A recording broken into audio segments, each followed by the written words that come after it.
బలదేవ్ మాట్లాడుతూ ఉండగా మధ్యలో అక్కడి నుంచి అకస్మాత్తుగా వెళ్లిపోతాడు వీరేంద్ర. దాంతో బలదేవ్ కూడా అతన్ని ఫాలో అవుతూ, ఆగు వీరేంద్ర, ఎక్కడికి వెళ్తున్నావో చెప్పి వెళ్ళు, ఏమైంది నీకు అని కంగారుగా అడిగాడు. వీరేంద్ర అతన్ని పట్టించుకోకుండా వేగంగా నడుస్తున్నా సరే బలదేవ్ తన వేగాన్ని మరింత పెంచుకొని అతన్ని వెంబడించాడు. నేను నీ నుండి దూరంగా వెళ్లిపోతున్నానంటే నాకు నీతో మాట్లాడడం ఇష్టం లేదని అర్థం. అది కూడా తెలుసుకోకుండా ఇలా వెంబడిస్తావెందుకు అని విసుక్కుంటూ అన్నాడు వీరేంద్ర. నీకేమైనా పిచ్చి పట్టిందా? నన్నెందుకు వదిలించుకోవాలని చూస్తున్నావు అని కోపంగా అడిగాడు బలదేవ్. సాగర్ని కలవడానికి అని చిన్నగా గొంతు తగ్గించి చెప్పాడు వీరేంద్ర. అది విని పక్కనే ఉన్న చెట్టుని బలంగా కొడుతూ, నీ బ్రెయిన్ సరిగ్గానే పనిచేస్తుందా? ఎప్పుడు చూడు సాగర్ సాగర్ అంటూ వాడి జపమే చేస్తున్నావు.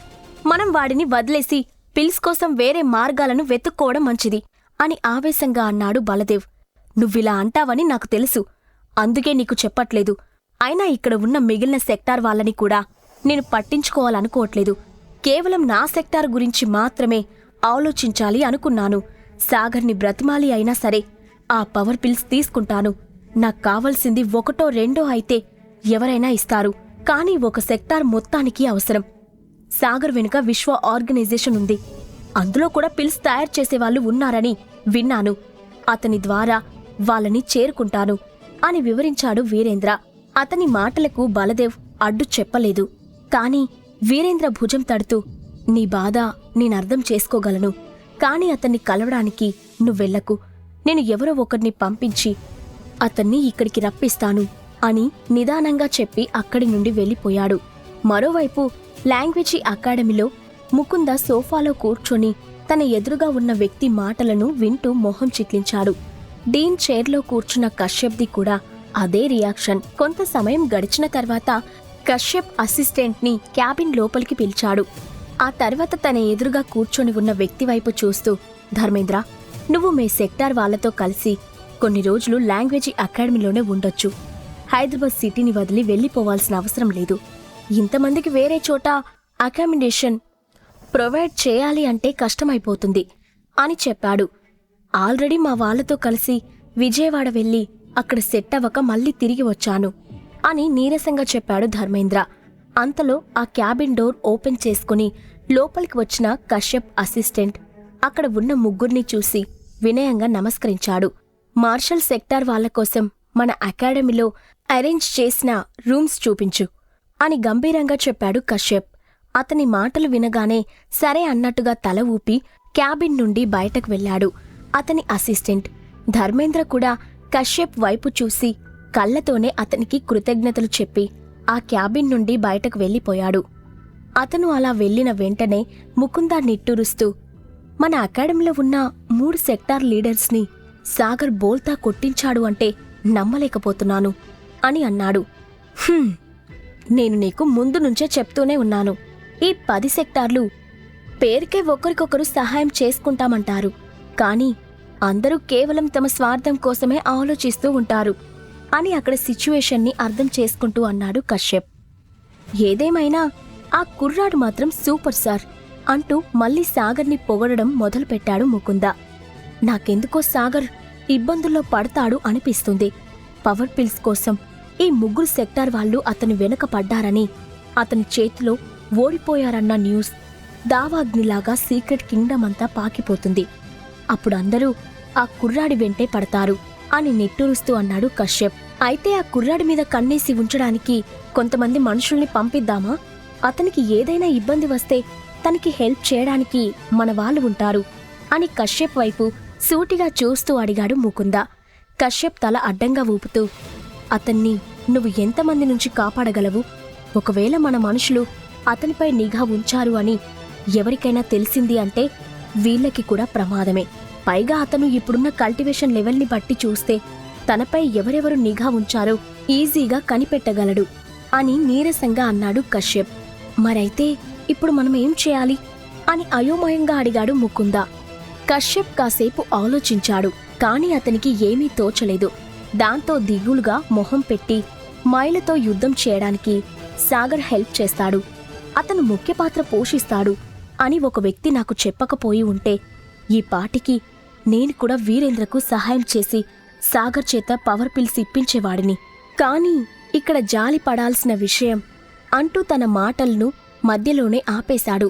దాంతో ముకుందకి మరింత అనుమానం కలిగింది. తను నాతో దేని గురించి చెప్పాలనుకుంటున్నాడు? సాగర్ గురించి తనకి ఎవరి నుండి ఇన్ఫర్మేషన్ వస్తుంది అని మనసులోనే ఆలోచించడం మొదలుపెట్టాడు. కాసేపు మౌనంగా ఉన్న తర్వాత, కశ్యప్, నువ్వు నా దగ్గర ఏదైనా దాచిపెడుతున్నావా? అసలు నువ్వు ఏం ఆలోచిస్తున్నావు అని సూటిగా అడిగాడు ముకుంద. అసలు నాకేం చేయాలో అర్థం కావట్లేదు. 10 సెక్టార్ల వాళ్ళు ఐకమత్యంగా లేరు. సాగర్ వల్ల వాళ్ళ గొడవ మరింత పెద్దదయింది. ఇలా ఎవరికి వారు విడిపోతే మైలని ఎలా ఎదిరించగలము అంటూ తలపట్టుకున్నాడు కశ్యప్. ఆ యుద్ధం గురించి ఆలోచిస్తూ అప్పటికే చాలా రోజుల నుండి నిద్ర లేకపోవడం వల్ల అతను బాగా నీరసించిపోయాడు. అది అతని మొహంలో స్పష్టంగా కనబడుతుంది. కశ్యప్ అలానే దిగులు పడుతూ ఉంటే మంచిది కాదు అనుకున్న ముకుంద అతని దగ్గరికి వెళ్లి భుజంపై చేయి వేసి, నువ్వేం కంగారు పడకు, నేను వెళ్ళి సాగర్తో మాట్లాడే ప్రయత్నం చేస్తాను అని చెప్పాడు. అది విన్న కశ్యప్ విరక్తిగా నవ్వాడు. నాకు తెలుసు నేనతన్ని ఒప్పించలేనని, కాని మాట్లాడి చూడడంలో తప్పు లేదు కదా అని సీరియస్గా చెప్పాడు ముకుంద. అదే సమయంలో గెస్ట్ హౌస్లో ఉన్న భోలా చేతులు వెనక్కి పెట్టుకుని సీరియస్గా అటూ ఇటూ తిరుగుతూ ఉన్నాడు. సాగర్ తన మనుషుల పక్కనే ఉంటూ వాళ్ళ పరిస్థితి గమనిస్తూ మధ్య మధ్యలో వాళ్ళ పల్స్ చెక్ చేస్తూ ఉన్నాడు. ఆ గెస్ట్ హౌస్లో ఉన్న స్టడీ రూంలో దాదాపు గంటసేపు ఇన్ అండ్ అవుట్ బుక్ చదివిన సాగర్ పాయిజన్ రెసిస్టెన్స్ పిల్ని తయారు చేశాడు. అది స్పృహ కోల్పోయిన తన మనుషులకిచ్చాడు. కాని ఎంతసేపటికి తను ఆశించిన ఫలితం మాత్రం రావట్లేదు. దాంతో ఇరిటేట్ అయిన సాగర్ గట్టిగా అరుస్తూ, వీళ్ళెందుకు ఇంకా స్పృహలోకి రావట్లేదు? నేను ఆ పిల్ సరిగ్గానే తయారు చేశాను కదా అంటూ మళ్లీ పుస్తకంలోని పేజీలను తిరగేయడం మొదలుపెట్టాడు. సాగర్ బ్రో, నువ్వు కంగారు పడుతున్నావు.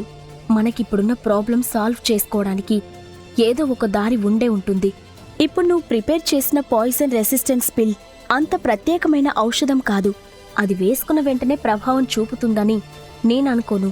దానికి కొంత టైం ఇద్దాం అని సాగర్ని కామ్ చేసే ప్రయత్నం చేస్తూ ఉన్నాడు భోలా. అసలే చిరాకులో ఉన్న సాగర్కి భోలా మాటలు మరింత చిరాకు కలిగించాయి. మనకి టైం ఉందని నువ్వెందుకు అనుకుంటున్నావు బ్రో? నువ్వు మిరియడ్ ఇమేజ్ సెక్టార్కి లీడర్వి, నేను డిప్యూటీ లీడర్ని. నువ్వు నా గెస్ట్ హౌస్కి వచ్చావని బయట చాలా మందికి తెలిసే ఉంటుంది. ఇప్పటికే మనపై చాలా మంది కళ్ళు ఉండి ఉంటాయి. మనల్ని ఎవరో ఇక్కడ ట్రాప్ చేసేశారు అని వాళ్ళు కనిపెడితే తర్వాత పరిస్థితి ఏంటి అని పంటి బిగువున తన కోపాన్ని అణుచుకుంటూ అడిగాడు సాగర్. నువ్వు చెప్పింది నాకర్థమవుతుంది. మనం ట్రాప్ చేయబడ్డాము అంటే మన పవర్ తగ్గిపోయిందని మెసేజ్ జనాల్లోకి వెళ్తుంది. కాని దానికన్నా ముందు ఇప్పుడేం చేయాలో ఆలోచించడం బెటర్ కదా అని ప్రశాంతంగా అన్నాడు భోలా. సాగర్ తను ఎదుర్కోబోయే పరిస్థితుల గురించి ఆలోచిస్తూ ఉంటే భోలా ప్రస్తుత పరిస్థితుల గురించి ఆలోచిస్తూ ఉన్నాడు. ఇక్కడ జరిగిన ఇన్సైడ్ స్టోరీ తెలియని వాళ్ళు మిరియడ్ ఇమేజ్ సెక్టార్లో ఏదో అంతర్గత కలహాలు చెలరేగాయని, డిప్యూటీ లీడర్ అయిన నేను లీడర్పై దాడి చేశానని లేనిపోనివన్నీ సృష్టించి ఫేక్ న్యూస్ ప్రచారం చేస్తారు అని సీరియస్గా అన్నాడు సాగర్. అవును, కాని మనమిప్పుడు తొందరపడకూడదు అని గ్లాస్ విండోలోంచి బయటకు మేఘాలలో కమ్ముకుంటున్న ఆకుపచ్చని పొగని చూస్తూ అన్నాడు భోలా. అప్పుడు సాగర్ కూడా నెమ్మదించి, మండలి సర్పం 5 మహాసర్పాలలో ఒకటి కదా, 5 మహాసర్పాలు దేన్ని చూసి భయపడతాయి అని పైకి అంటూ తన మనసులో తీక్షణంగా ఆలోచించడం మొదలుపెట్టాడు. హా, అవి ఎల్లో మేల్ స్నేక్కి భయపడతాయి అని ఏదో గుర్తు చేసుకుంటూ అన్నాడు సాగర్. అతని మాటలు అర్థం కాని భోలా అతన్ని పిచ్చివాడిని చూసినట్టు చూస్తూ, నువ్వు దీనికోసం ఇంతలా ఆలోచించావా? మేల్ స్నేక్స్ ఉంటే పాయిజనస్ స్నేక్స్ ఆ చుట్టుపక్కలకి రావనే విషయం ఊర్లో రైతులకి కూడా తెలుసు అని ఎగతాళి చేస్తున్నట్టుగా అన్నాడు. కాదు కాదు, నీకు నేను చెప్పింది అర్థం కాలేదు. నువ్వు నన్ను పూర్తిగా చెప్పనివ్వలేదు కూడా. సామాన్యంగా విషపూరితమైన సర్పాలు ఎల్లో మేల్ స్నేక్కి భయపడతాయేమో కాని మండలి సర్పాలు వాటికి కూడా భయపడవు. అందుకే నాకు కాస్త కంగారుగా ఉంది అంటూ తలపట్టుకున్నాడు సాగర్. అంతలో అతనికి ఏదో గుర్తుకు వచ్చింది. సర్ప విషాన్ని నయం చేయాలంటే దానికి అనుగుణంగా విషపూరితమైన హెర్బ్స్ ఉపయోగించాల్సి ఉంటుందని సాగర్ ఇంతకుముందు ఎక్కడో చదివాడు. దాంతో మళ్లీ అతను తన చేతిలో ఉన్న బుక్ని తిరగేయడం మొదలుపెట్టాడు. ఎట్టి పరిస్థితుల్లోనూ మిరియడ్ ఇమేజ్ సెక్టార్ బలం తగ్గిందని బయట ప్రపంచానికి తెలియకూడదు అని అనుకున్నాడు సాగర్. మరోవైపు అగ్నిహోత్రి విల్లాలో మిరియడ్ ఇమేజ్ సెక్టార్ మనుషుల ముందు ఆ ఫ్యామిలీ మెంబర్స్ అందరూ మోకాళ్ళ మీద కూర్చొని తలలు దించుకొని ఉన్నారు. అప్పుడు ప్రశాంతంగా టీ తాగుతూ ఉన్న సెక్టార్ మెంబర్ వైభవ్ వైపు చూస్తూ, ఇంకా ఎంతసేపు? త్వరగా డిసైడ్ చేయండి, మీరు ఎలా చావాలనుకుంటున్నారు అని సీరియస్గా అడిగాడు. సార్ ప్లీజ్, మనం దీన్ని మాట్లాడుకుని తేల్చుకుందాం. మీకేం కావాలో చెప్పండి అని వణుకుతున్న గొంతుతో భయంగా అడిగాడు వైభవ్. అది విన్న సెక్టార్ మనిషి తన చేతిలో ఉన్న టీ కప్ని పక్కనే ఉన్న టేబుల్పై పెడుతూ, మీకింకా సెక్టార్ రూల్స్ గురించి పూర్తిగా అర్థం కాలేదనుకుంటా అని చిన్నగా నవ్వాడు. మన సెక్టార్లో లీడర్స్ని ఎదిరించిన వాడెవడికి ప్రాణాలతో బ్రతికి బయటపడే ఛాన్స్ ఇవ్వరు అని సింపుల్గా చెప్పాడు సెక్టార్ వ్యక్తి. ప్లీజ్ మాకు ఒక్క ఛాన్స్ ఇవ్వండి అని వైభవ్ ఇంకా ఏదో చెప్తూ ఉండగా అతని మాటలకు అడ్డుపడుతూ, సరే నేను నీకు ఒక్క ఛాన్స్ ఇస్తే పారిపోతావా, లేదా మా సెక్టార్ వాళ్ళు పెట్టే రూల్స్ని ఫాలో అవుతూ మా కింద పని చేస్తావా అని సూటిగా అడిగాడు సెక్టార్ వ్యక్తి. అతను అలా ఎందుకు అడిగాడో వైభవ్ వెంటనే పసికట్టేశాడు.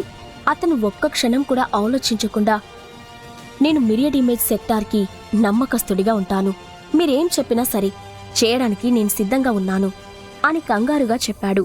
అప్పుడు ఆ సెక్టార్ వ్యక్తి వంకరగా నవ్వుతూ, పెయింటింగ్ సెక్టార్ వాళ్ళు మీ ఇంట్లో చాలా రోజులు ఉన్నారని విన్నాను, వాళ్ళకి మీకు మధ్య స్ట్రాంగ్ బాండింగ్ కూడా ఉండే ఉంటుంది అని చిన్నగా అన్నాడు. హా అని చిన్నగా తల ఊపాడు వైభవ్. ఇప్పుడు అతనికి ఏం చెప్తే ఏం గొడవ వస్తుందో, ఎలా రియాక్ట్ అవుతాడో అనుకుంటూ లోపలే భయపడుతూ ఉన్నాడు వైభవ్. మా సెక్టార్ లీడర్ పెయింటింగ్ సెక్టార్ వాళ్ళపై దాడి చేద్దాం అనుకుంటున్నారు, కానీ వాళ్ళ గురించి సరైన ఇన్ఫర్మేషన్ మాకు రావట్లేదు. అందుకే మీ ఫ్యామిలీ వాళ్ళందరూ సీక్రెట్ స్పైగా మారి వాళ్ళ గురించి ఇన్ఫర్మేషన్ మాకిస్తారా అని సూటిగా అడిగాడు సెక్టార్ మనిషి. అతని మాటలు వినగానే వైభవ్తో పాటు అగ్నిహోత్రి ఫ్యామిలీ మెంబర్స్కి అందరికీ గుండె గొంతులోకి వచ్చినంత పనైంది. వాళ్ళ కాళ్ళు చేతులు చల్లబడిపోయాయి. కొంతమందైతే అప్పటికే స్పృహ కోల్పోయారు కూడా. ఎందుకంటే పెయింటింగ్ సెక్టార్లో ఉన్నవాళ్ళు సామాన్యులు కాదు. వాళ్లపై ఎవరైనా నిఘా పెట్టడం అంత సులభమైన విషయం కాదు. ఎవరైనా తమపై నిఘా పెట్టారు అని ఆ సెక్టార్ వాళ్ళు గనక కనిపెడితే ఆ తర్వాత ఆ వ్యక్తిని చిత్రహింసలకు గురిచేసి మరీ చంపుతారు. దాదాపు అరగంట గడిచినా వైభవ్ ఏమీ సమాధానం చెప్పకుండా తలదించుకొని ఉన్నాడు. దాంతో సెక్టార్ నుండి వచ్చిన వ్యక్తి అతని జుట్టు పట్టుకొని పైకి లేపుతూ ఒక చిన్న కత్తిని తీసి వైభవ్ మెడపై పెట్టాడు. అగ్నిహోత్రి ఫ్యామిలీకి ఇదే ఆఖరి రోజు అవనుందా? సాగర్ విషానికి విరుగుడు కనిపెడతాడా? ఈ ప్రశ్నలకు సమాధానాలు తెలుసుకోవాలంటే నెక్స్ట్ ఎపిసోడ్ వినాల్సిందే. క్రింద ఇచ్చిన లింక్ ని క్లిక్ చేసి పాకెట్ ఎఫ్ఎం యాప్ ని ఇన్స్టాల్ చేసుకోండి. Stay tune to pocket FM.